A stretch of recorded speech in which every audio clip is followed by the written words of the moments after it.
पुण्यातील नानापेठ परिसरात आंदेकर आणि कोमकर यांच्या वादात आजोबाने लेकाचा बदला घेण्यासाठी नातवाचा जीव घेतलाय।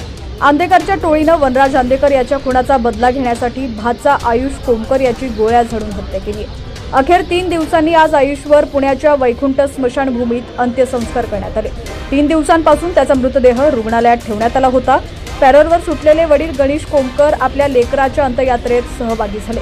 अंत्यसंस्कारावेळी वातावरण शोकाकुळ झालं होतं। वनराज आंदेकर हत्या प्रकरणी गणेश कोमकर 1 वर्षापासून नागपूर कारागृहात शिक्षा भोगत आहे।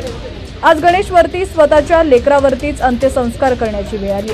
त्यावेळी गणेशच्या हातातलं एक भेटकार्ड हे उपस्थितांचं लक्ष वेधून घेत होता।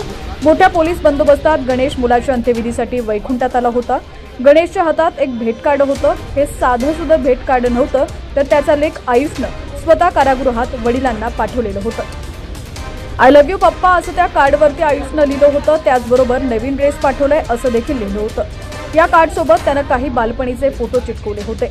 वडिलांच्या प्रेमासाठी आतुर झालेल्या मुलाची ती अखेरची भेट ठरली।